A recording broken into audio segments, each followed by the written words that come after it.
So I'm going to get this up and running. All right. Welcome, everyone. Thanks for joining us for our session on framing. George Green is here to share information on how to frame messaging. He started off in 2005 with his organization called the Connections Lab, and has been doing workshops for at least 10 years. And he sort of started with the book. Well, what sprang him into this work was the book, Don't Think of an Elephant by George Lakoff. So George thought that George was pretty great and decided that he wanted to start talking about this with people because he saw that we weren't very good at it. He does a lot of sessions with the DFL. He does sessions with unions, and he's done a bunch of sessions with indivisible organizations. So I'm going to turn it over to Lisa Green, his partner in crime, and she is going to get this rolling. Thank you, Renee. Can everybody hear me? Yes. Okay, good. George and I have an interesting setup here with we run through a mixer. So sometimes I'm not sure if I'm being heard or not, but yes, I am Lisa Green. I am the wife of George Green and have been helping him in Connections Lab for like the last couple of years, helping him with workshops and things like that. Now that I'm retired, I'm now more a part of the organization and doing a lot more. So thanks for coming tonight. We really appreciate it. And thanks to Renee and Sue for inviting us to come. This will last about an hour. George will be presenting, and we've made sure we have plenty of time for questions. So if you have a question while George is talking, type it into the chat and I'll be monitoring that and I can let him know what the question is.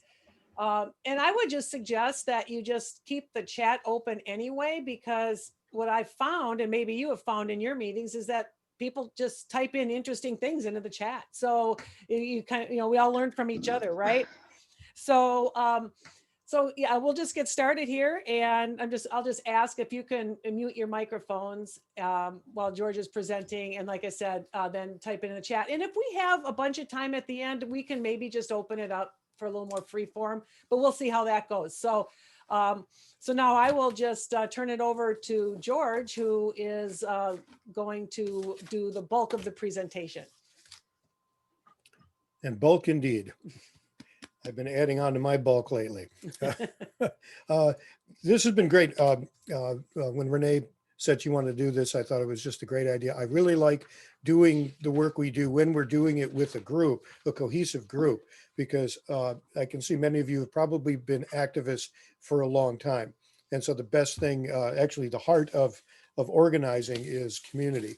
And so this is a great thing where it's something you're doing as a community that's happening in everybody's heads. It's not just that you're all out door knocking or making beans and brats for a bean feed somewhere. So, it's more fun for us and better for you guys. I'll say to begin with that I had a technical problem. I use a particular software to do the presentation, and it's not working, or it wasn't working the way I wanted to. So if you can't see something on the screen, you'll know what I'm talking about here. If you can't see it, let me know. I can make it bigger. And so other than that, yeah, we've done this for a bunch of different people. We've done it in probably 4 states already, and we've had some support from in good places. So we're hoping this continues to get support. And then Ken Martin's been really good, and George Lakoff has been good too. We just called him and said, hey, we want to talk to you. Ended up going out to visit him in Berkeley, and he likes what we're doing. We're some of the only people who are out there doing this. There's 2 or 3 other groups that have been at it for a while and are still at it. So we're all in touch with each other. So that's kind of where we're coming from. So what I want to do tonight is give you an idea of what framing is all about. I'm not going to go into tremendous detail because we do that in our 3-hour workshops because it takes that long to really go through and get a good grounding in this. And but I'll give you an idea of why we need to do this. I think if you come away from this knowing that, or believing that what we've been doing hasn't been working like it should, and that there's another way to do it, and you buy into that, I think it'll be very positive for you and for everybody. So we'll explain that, talk a little bit about the science behind it, because this is science-based, unlike a lot of the communication we on the left use. And then we'll talk a little bit about give you an idea of what our technique is, which is called stop, drop, and roll, which is a way to remember how to go about framing messages. So I'm going to share my screen here. And all right, so, oh, and by the way, we also do select Monday nights. Now we're doing it once every couple of weeks. We'll do sessions for an hour. They're free sessions to attend. The idea is to just keep up on what's happening and keep framing in your brain and learn a little more. We had Ken Martin on last time. We're having another expert coming up here. Lisa will have dates and so forth in the chat. But we also have Antonia Scatton coming on April 5th. She worked with Lakoff for a couple of years. We're going to sit down and actually do the stop, drop, and roll technique on voter suppression, which will come up on April 19th. And Antonia is April 5th. And our stop, drop, and roll workshop, the full Megillah, is Saturday. Okay, let's move on with this stuff. So the conservatives have cleaned our clock. These guys studied the science behind communication 50 years ago. They've been really, oddly enough, quite ironically, the conservatives get the science. They get it really well. On our side, we are in one of the only areas where we're actually kind of either science deniers or science, I don't know, we just don't want to know about it. So we need to change that, because the conservatives basically dominate the conversation. We do win because we work hard, but they win because they know how to communicate. And so the problem is, because they've basically won the messaging war over the last 50 years, that it's like we're playing baseball, but we're always playing on the conservatives' home field. So that has to stop. We have to change the way we communicate, and there are things that we can do. And when we do it, we can do it with honesty and integrity. Obviously, the conservatives use this technology, if you will, this applied science they use it in a very dishonest way to mislead, and we can do it with honesty and integrity. So we have this battle going on, and their way of looking at the world is kind of solidified in the public. So for example, the classic example is tax relief. And whenever we use the words tax relief, we bought into a Republican frame.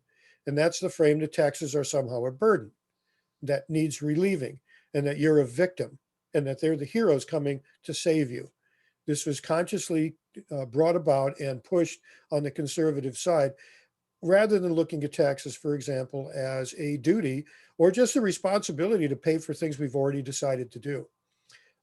In modern times, just here within the last month or so, when we see on the news or hear people saying that the insurrectionists are actually, they just call them protesters or a mob.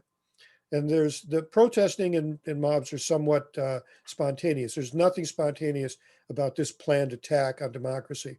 And it wasn't a riot. A riot is very spontaneous.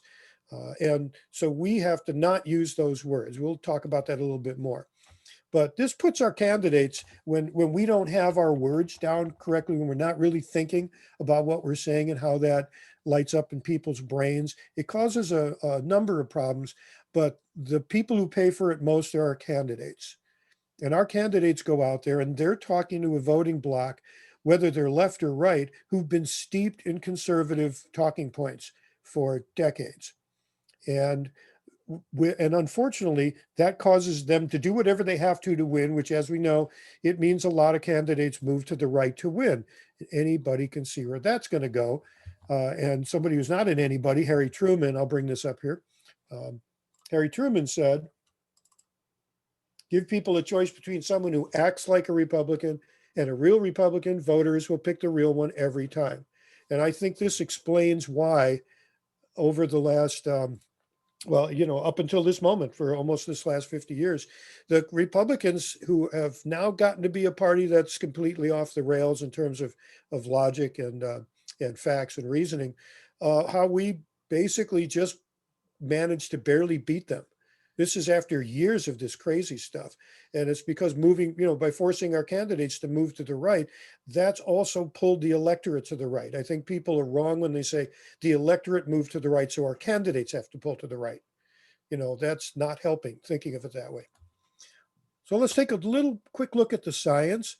And I'm going to hammer this point home that ideas are physical. Those things right there are brain cells, and everything all of the ideas you have, all of the music you can remember, all the people that your memories of them, everything that lives inside physical brain cells in your head and the electrochemical connections between them. And I'm pushing that because it's important to know that that the brain works in a certain way. So for example, I like this metaphor of a pathway in a forest, or pathways. And so the more an idea is encountered, just encountered, positive or negative, doesn't matter, the stronger the pathway to that idea becomes in the brain. And so you look at the path there, and one of them has been traveled more and is wider, and the other one is growing over and is very slim. And your brain is, all of our brains, we are lazy. They take the path of least resistance to interpreting the world as a default condition. Obviously, you can turn around if you want to and put logic and facts and science on that, but it takes more work. And you're just not doing that every moment of the day. So our job is to widen the neural pathways to our ideas, to our values and our messages, and thereby weakening the pathways to our opponent's ideas, because in neuroscience, if there are competing ideas, the idea that gets visited more often, the pathway gets better, and it physically causes the other one to weaken. And when I say physically, I mean literally physically. Your brain is rewired. And so that I'm not being at all metaphorical there. So when we talk about words, and really words are ideas, they're frames, they're a perspective on some event or some object and or some activity. And so it's important that to know that words have baggage that come along with them. And it's really important to open up the suitcase and see what a word really means, thinking of all its connotations, and think of other ideas that connect to that word. So for example, I'll give you a real good example here. The word love is connected to home and family. It's connected to happiness. It's connected to safety. It's a very, very powerful idea. It's an idea everyone knows. It's an idea whose pathways in people's brains are well worn, easy to get to, and all of that. And so that is why the LGBT community, back when I'm sure some of us, most of these people who are here tonight, worked on when we had the voter suppression amendment and the marriage amendment. We saw that we won on that here. We defeated the anti-marriage amendment, and we didn't do it. What happened is the gay community chose as the frame for everything they talked about, they chose love. So it was all about who you choose to love. And that was a very brilliant move on their part. It was a very, very powerful frame that really helped turn the tide. And if you remember, if you were phone banking or door knocking, if you watched the polls converged on election day. More and more people accepted the idea, and they just happened to cross the line on election day. It was pretty exciting. But that's it. The idea is it's very important to look at the words that we're using or that we're hearing and unpack what's inside them. So frames, I'll just nail that point home again, that frames are in our brain, and they are built from our experiences as we grow. And Antonia, who will be with us coming up here on April 5th, she says our sense of right and wrong is established early in childhood. These value systems physically exist in our brains in the form of neural networks. So this is why it can be kind of hard to change somebody's mind, because imagine the pathways that have been put in people's brains since they were kids. And so let me give you an example of unpacking another word, because sometimes we make some mistakes. And I want you to think about people in the World War II generation when they hear the word socialism or socialist and socialism. So, I mean, I'm as much a democratic socialist as the next guy. I think it's about time we moved in that direction, like every other rational democracy in the world has. But unfortunately, a lot of the World War II generation hears that word and they go, well, that's what we fought against. And they have so many negative connotations. It's going to be very, very difficult to dislodge that without a lot of time and a lot of effort. So know sometimes that the words that we choose to use sometimes are not always helping us. Doesn't mean we can't try to take back a word, but we have to understand that taking back a word with heavy baggage is a long-term strategic endeavor. And then we also have to watch as words come about organically. So when events happen, people are looking for words to describe it. They're not thinking a whole lot about where those words are going. So I mentioned that before about the insurrection and the words people have chosen to use. A lot of them do not really accurately describe what's going on, and they minimize what happened. So we have to guard against that. Jumping around a little here, but I'm going to give you I'm throwing a lot at you, but let me give you another way to think about stories or about frames. And I think this is very powerful. Think of frames as stories. You know, the words have meaning, but those meanings are around people and events and the way things work. So for example, like I have a frame in my head for a bicycle. And if I decided I wanted to ride a motorcycle, there's a lot of what my brain already knows it's going to help me learn to ride a motorcycle. Let's use a different example. We'll start out by saying that stories have actors and they have roles. They have scenes where they take place, and they have scenarios, and that's the possible interactions or the likely interactions between the actors and their roles and the scenes that they're in. So let me show you a story here. On the conservative side, people see immigration as a crime story. People coming across the border are criminals. The victims are the US workers, and the heroes are the Republicans coming in to take their children away and lock them in cages. And the Democrats are villains for trying to help the criminals out. That's the story. And so imagine if we say, well, no, Mr. Trump, all of these people are not MS-13, and they're not rapists, and they're not criminals. All we're doing at that point, by speaking of it that way, is we've now just repeated the words MS-13, criminals, and rapists. And we're staying entirely within the criminal frame. Our challenge is to break out from our normal proclivities of correcting the Republicans, who, believe me, do it on purpose, and tell a different story. And that story is one of refugees.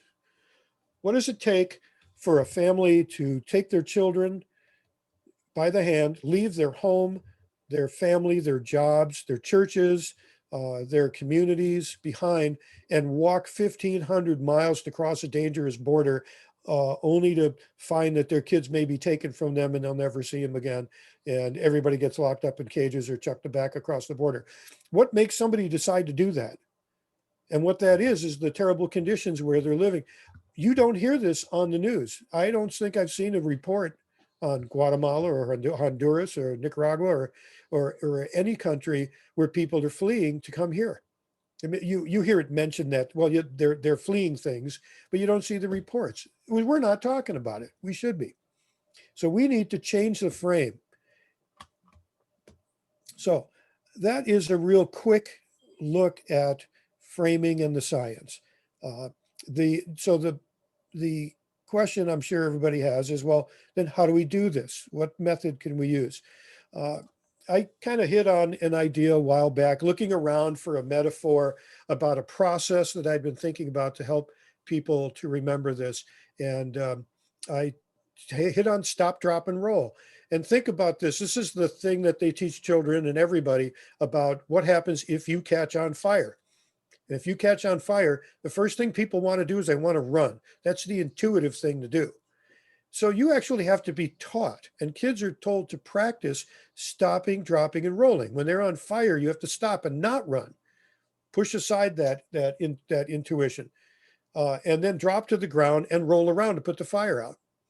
And it's the same thing we have here.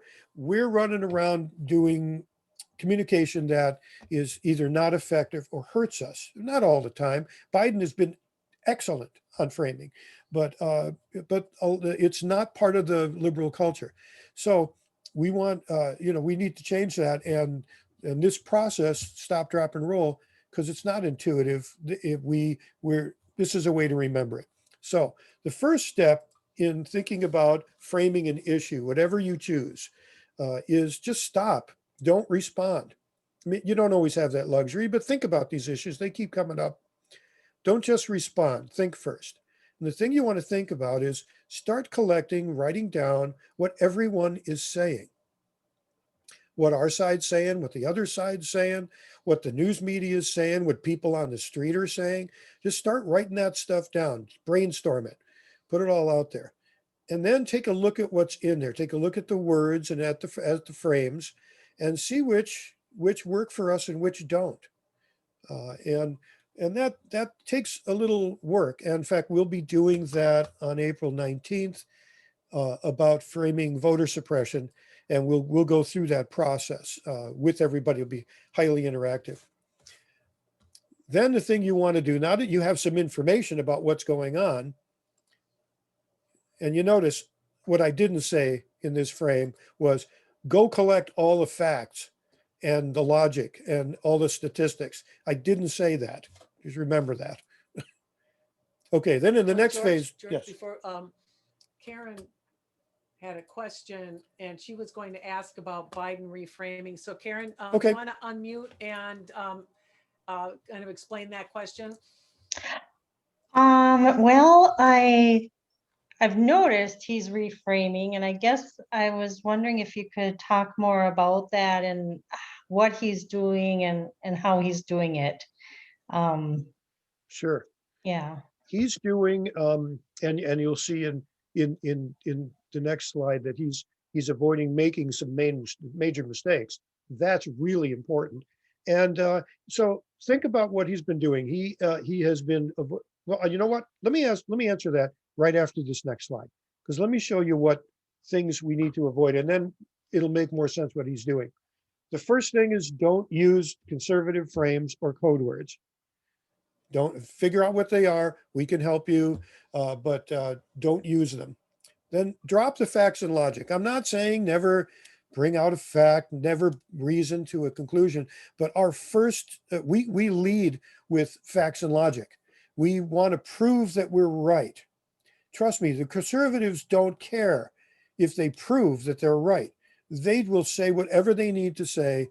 Just look at Mitch McConnell. He'll say or do anything he needs to say to get what he needs right now in this moment. And he will be as hypocritical as he was on the day that they, where he said right after the impeachment that, yes, we shouldn't, it was good that we didn't impeach him. However, he's absolutely guilty.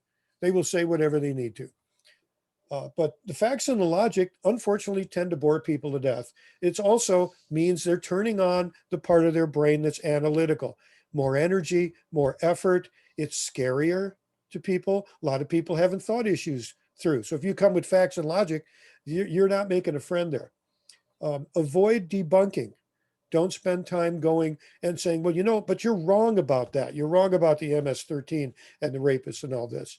Because that, trust me, is a trick that the conservatives use. They say absurd things because they know that we're going to spend all our time debunking them. Don't forget your message. And this will all come back to Biden here in a second. But we spend so much time on facts and logic and debunking the other side, we never get around to our message. And don't take the bait. And the Republicans, they have us right where they want us.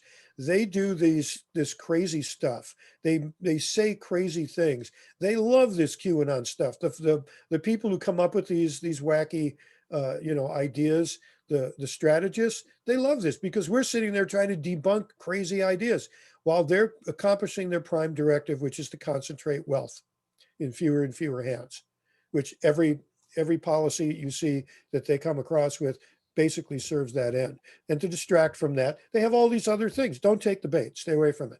So let me answer the question about Biden and what he's doing. Notice he's not taking the bait. He's not sitting there saying, look at how wrong Trump was. Look how wrong the Republicans are. He's letting Congress do that, but he's not doing that. Chuck Schumer and Nancy Pelosi are talking about that, but he's staying above the fray on that.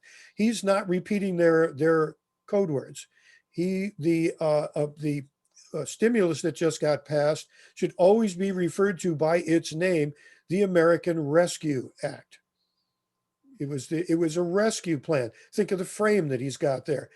The frame is a disaster. People need rescuing.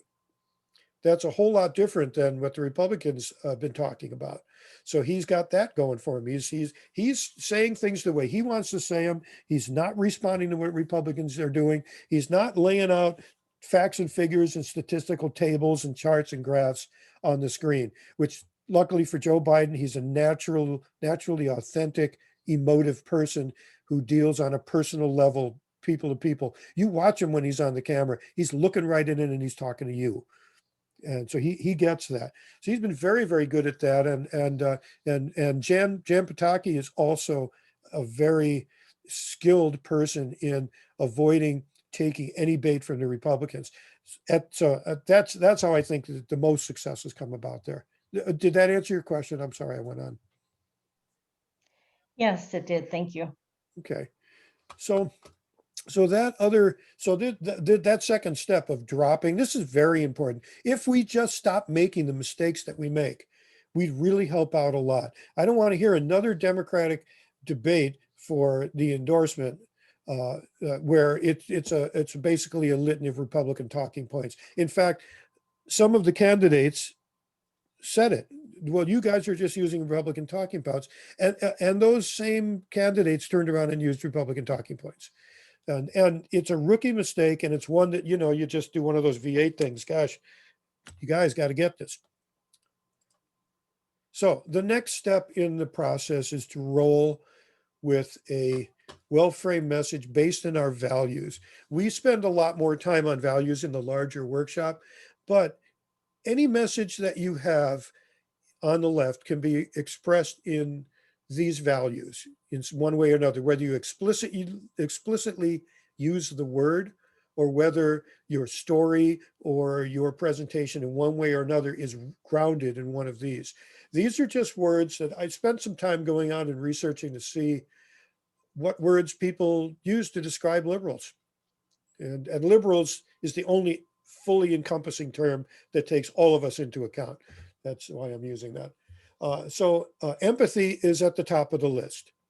We're citizens of the world. We care about our families, our people around us. We also care about the world. We care about people in other countries. Empathy is very central to what we do. It is what you see radiating from Joe Biden. Empowerment and protection. I'm not going to go through all of these, but empowerment and protection, liberals see those two things as the role of government. The role of government is to protect people, in that the conservatives share that we have a military. Both sides want the military. We take protection a little farther, saying, well, you should be protected against things that may bankrupt your family and throw you out on the street. So, all the New Deal things, all the Great Society things that have been done, the civil rights legislation, that's part of the protection.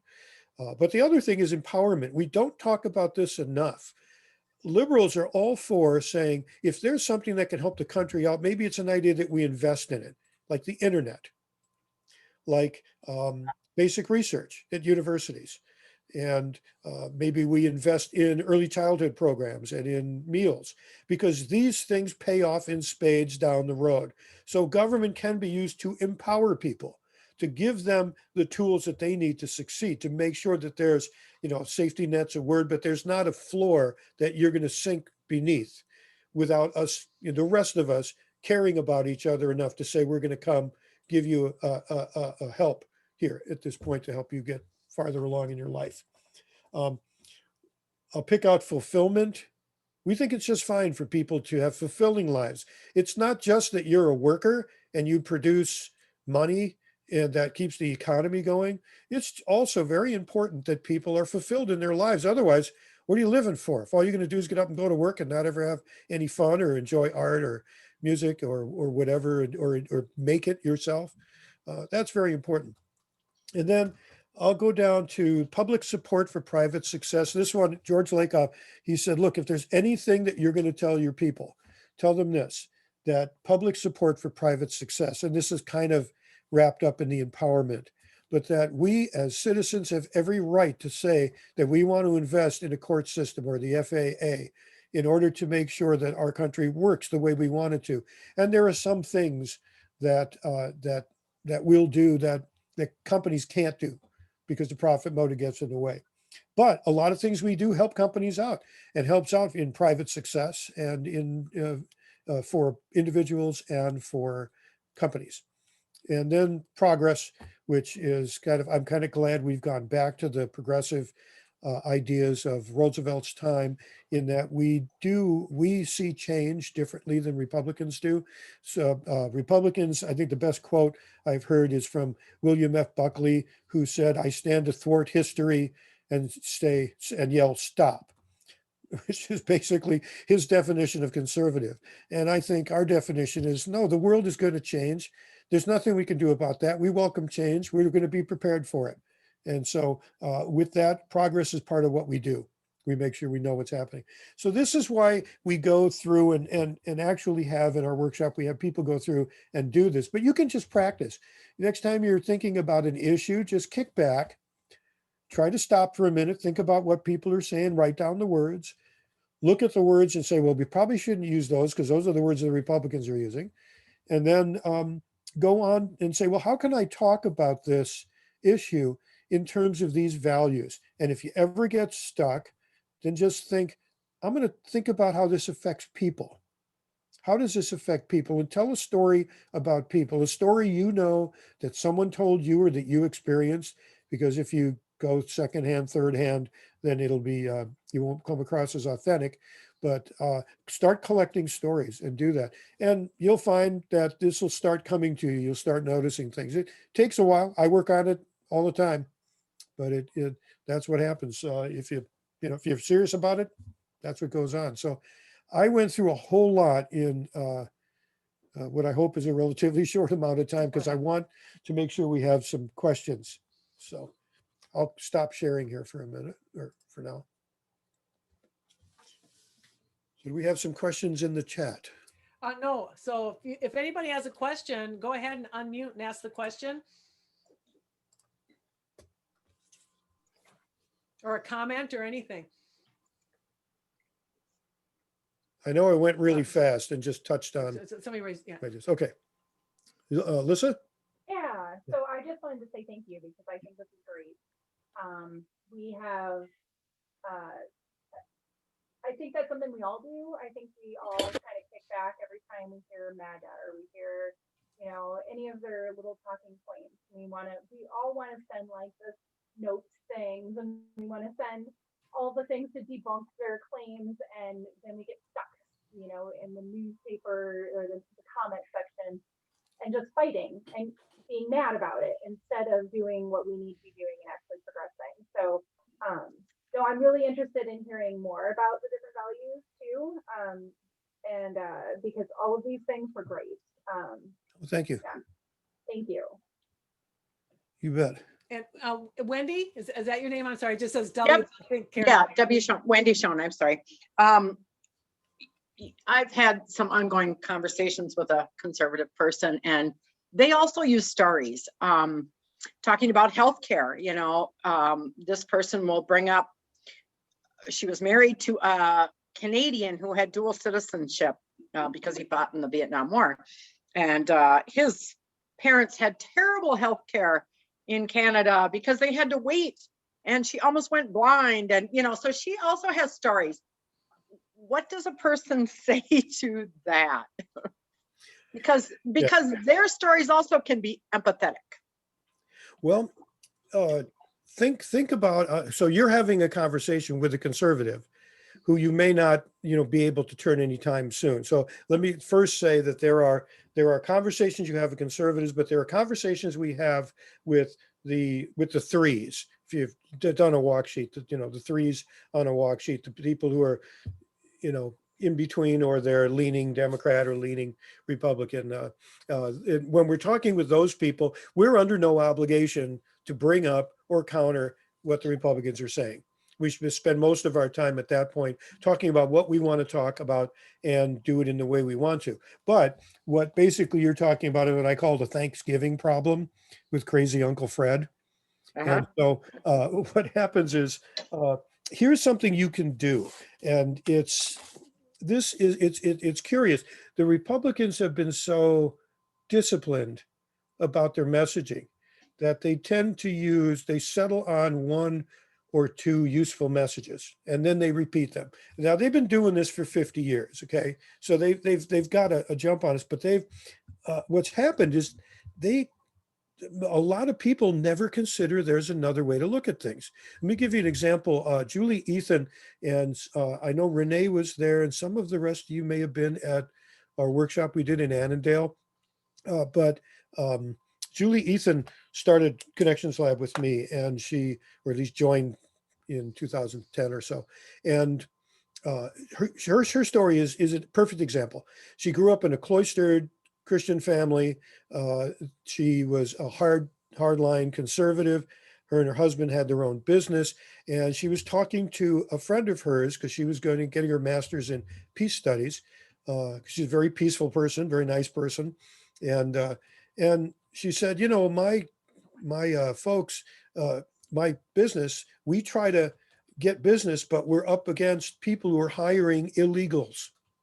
And so we can't compete. And why is that fair? And her friend said to her, I don't see them as illegals. And that just floored her, because she never thought that there was any other way to look at it. He says, I think of them as refugees. And that's where that came from here in the presentation. And he told us, he said the same. I said what he said. We added this to the workshop because it was so powerful. He says, think about how people come to be refugees. And she said, I never thought about it that way. And I can tell you that I've done the same thing with people when I'm talking to a conservative, and I'll say, I hear what you're saying. I look at it a different way, or here's how I see it. And then you just explain your way of looking at it. And I think you'll be surprised. Maybe a third to the half of the people you say will go, or that you talk to will say, I never thought of it that way. You might not convince them in that moment, just like Julie's friend didn't convince her in that moment, but Julie's friend kept giving her other ways to think about things. Julie flipped her worldview, went all the way from being a hard right conservative to being, pretty darn liberal. And so this can work. And I think there's hope in this for all of us who go and door knock and get on the phones, and we go, how much good did I really do tonight? Did I get any voters? If you're framing, you're planting seeds. Every time our message gets out there and is being said, and we talk about things from our point of view, that strengthens what we're doing. And it's strategic. It's going to take us time. We've ignored it for far too long, and we have to start doing it. But, it's never going to happen if we don't do it. Did that answer your question? Yeah. And, I think oftentimes having words, to combat their buzzword or their dog whistles, as you were mentioning earlier, when they start talking about single mothers, I try to refer to them as head of households, or the illegal alien, as the undocumented worker. So there are words that we can use rather than theirs, but still it's difficult. But thank you. I just appreciate this talk. I just wanted to laugh because I swear every single conservative has that friend or family member in Canada that has had to wait forever Yes. to get any to get their medical needs met. I think Renee had her hand up next. Yeah, thank you, Lisa. So, George, I like to think of myself as a compassionate person. But, and it's wonderful that Biden is leaning into compassion. One of the big things about George Bush W was he was compassionate, which I didn't see him as compassionate at all, but that's what they called him. So I'm glad we have our own compassionate president now. But even as I'm being compassionate, I just find myself being pulled away from that. And sometimes when you're compassionate, you start to agree with them. Yeah, I understand why you're feeling this way. And you start to use their talking points. So how do you use compassion without leaning into their talking points? Well, first off, they don't own compassion. What's interesting is the conservatives use the word compassion strategically. So they sat down and realized that what they were doing, if anybody, there's some great books out now that get into this, but the prime directive in their messaging was to distract from what their prime directive was as a party.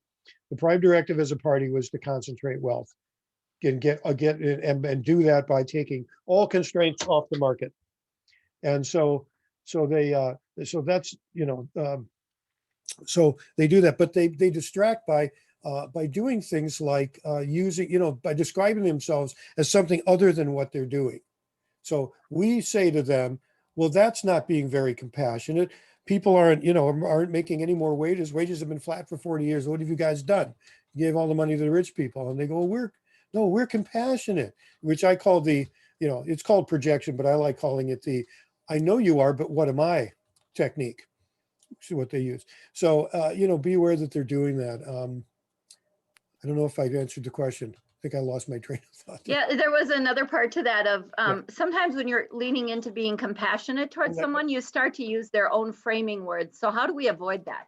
Yeah, that's it. Yeah, and that's very important because there are some people who will tell you that the way to get through to conservatives is to use their frames to show them, in effect, that they're being hypocritical. That by your own values, you have to be for this. Don't do that. You want to stay out of their frames entirely. You don't want to use them. You want to give them an alternative. Believe me, there are plenty of people on Facebook who will do the other thing every single day.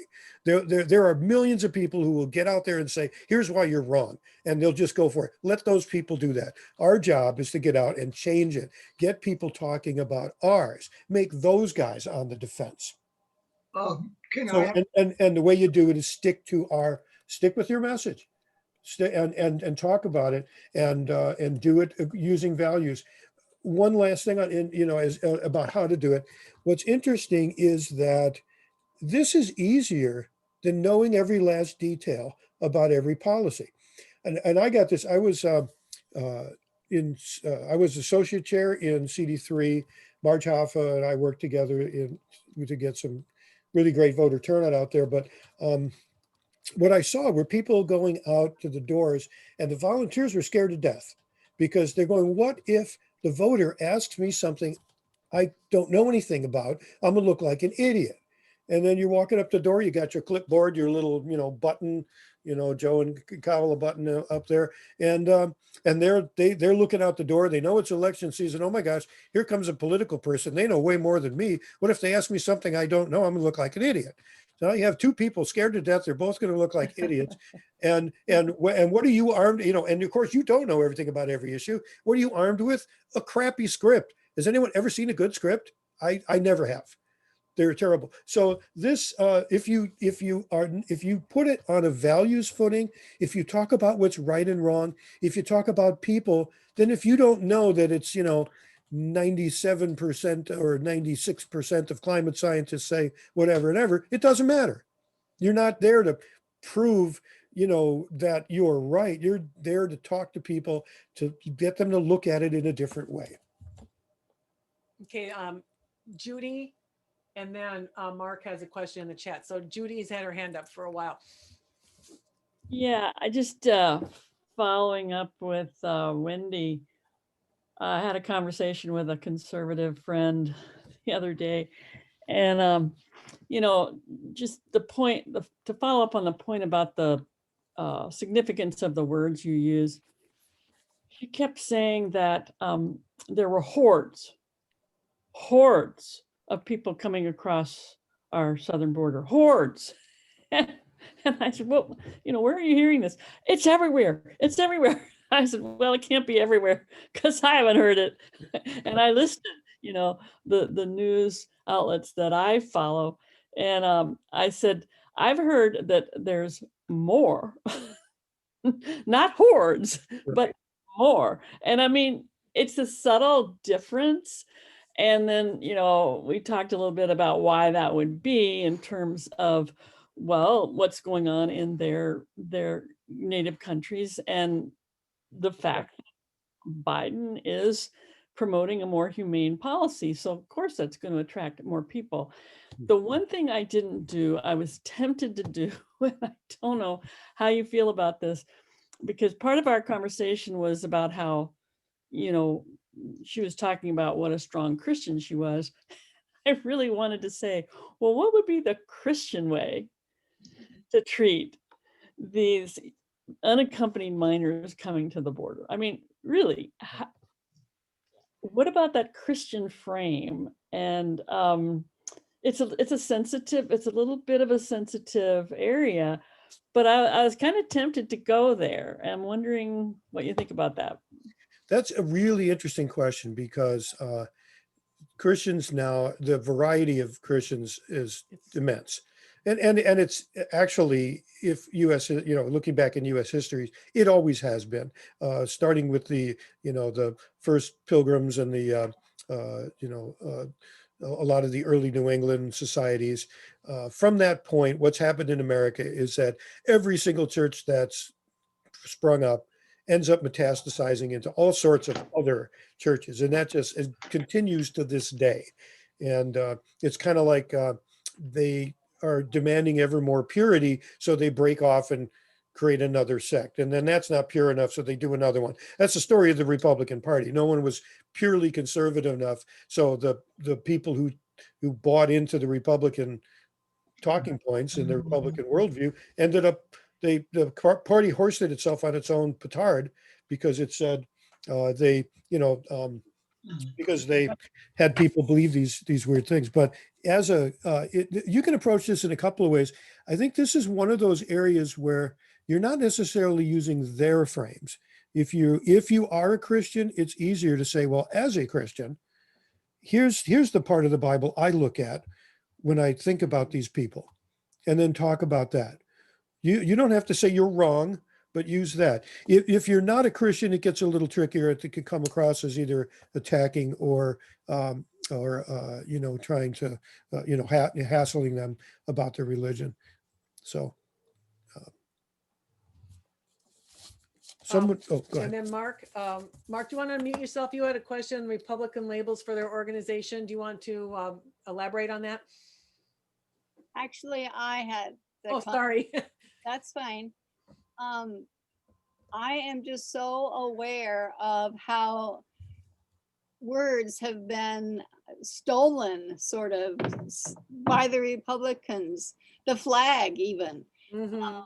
And unless we just claim it, we have to be careful. I was thinking of ALEC and how that label, American Legislative Exchange Council, sounds like, well, it's American.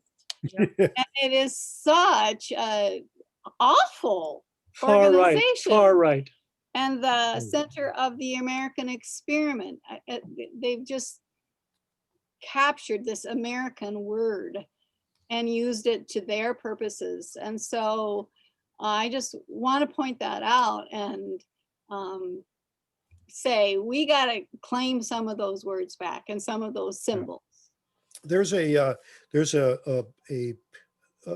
are many other things to learn about framing. One is contested frames. I mentioned that before. There are frames like freedom. We believe in freedom. They believe in freedom. We think different things about what freedom means. And so I think it's the same here. there are words we need to take back. We have to understand that that's not an overnight thing. It's a strategic thing, and we've been, somewhat successful over time, but we need to be more successful and figure out which ones we need to take back. Some are irredeemable in the short term. The Republicans just own them, and we bring them up, and they're going to light up all the Republican frames. But over time, if we're clever about it, we can take that back.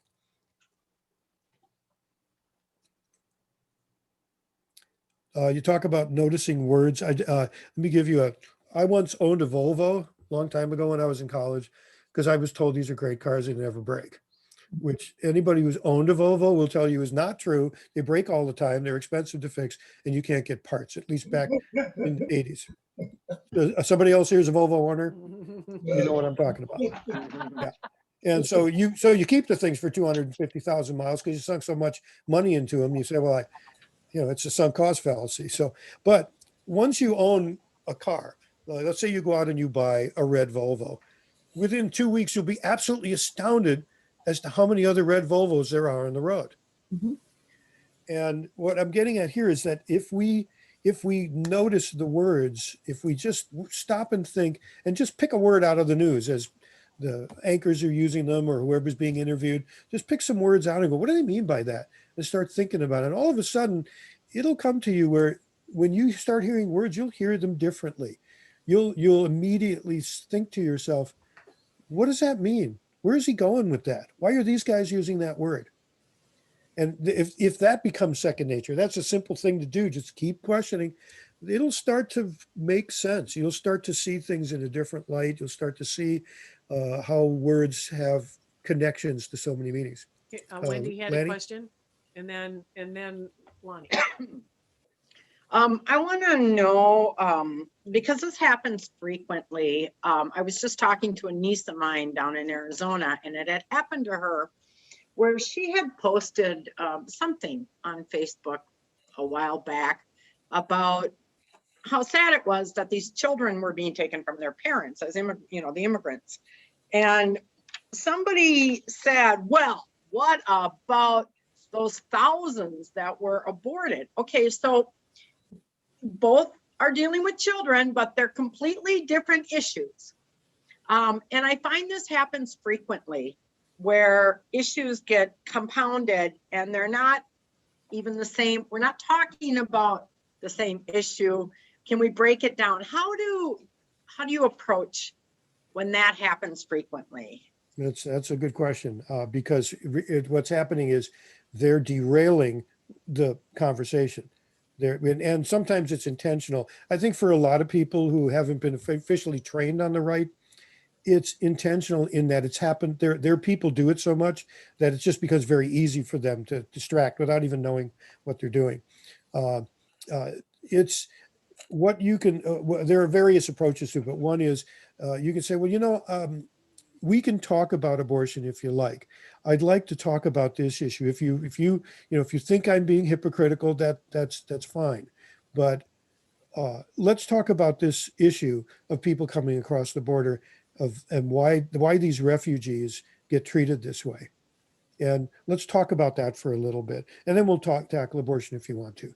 So, just derail them back is one way to do it, because again, you're staying out of their frames.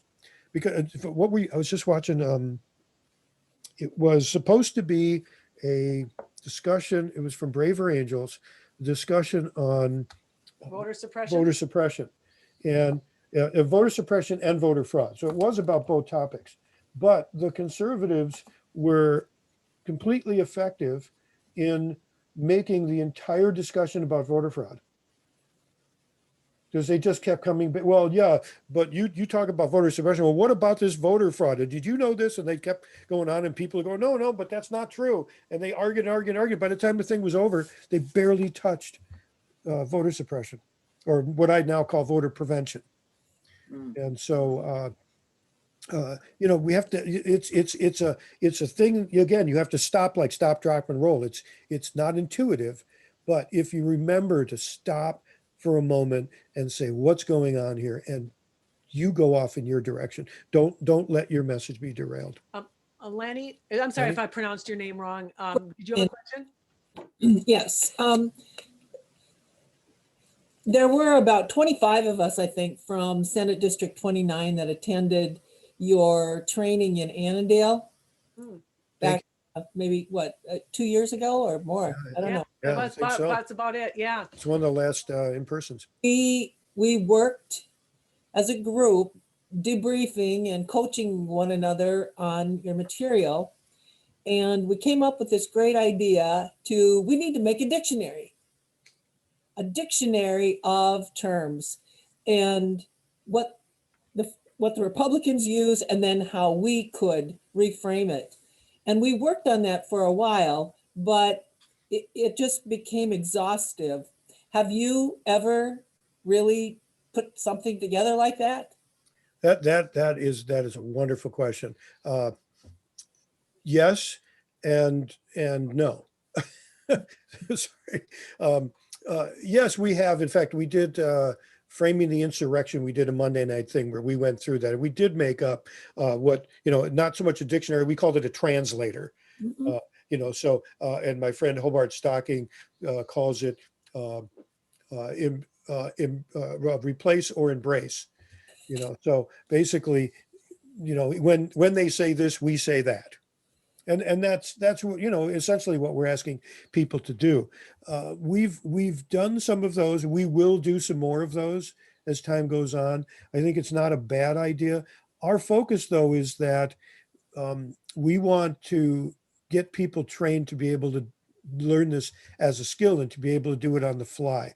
But I do understand that takes work. It takes practice and time. And the other thing is all of us, I'm sure, have been involved in leadership of activist organizations or party organizations where we have to send people out in the field who really don't have any experience in this at all. And that's where I think things like translators or dictionary idea can help. We get the values that we had up on the screen before. We have those on our business cards, which actually I realize since we've been COVIDed, I don't think I've handed out a business card in 6 months. A year. Or a year. Yeah. But we put those values right on the business card. And in fact, it didn't start out as a business card. It started out as a pocket card you can carry with you. We probably gave you, I'm sure we gave you one at Probably. that meeting. And it's got stop, drop, and roll on one side and the values on the other. But that's it. So I think that's important that people that have things that we can give to people who are not going to have time to train or have only had a little bit of training to say, you can go out in the field and you can do this. Another one, what I mentioned before, if you're going out and you're stumped about what to do, tell stories, talk about values. And that's something that people can do. That's something anybody can have a discussion about right and wrong. Wendy, did you have another question? Well, and I just want to point out that we're at 8. Okay. So I think we need to wrap it up because we promised people to keep these short and to the point. And I think George could probably go on all night. Oh, you know me. Yeah. And I know this work. We tried, like Lanny was saying, to really incorporate it into Indivisible. And it's an ongoing thing that you just have to keep doing.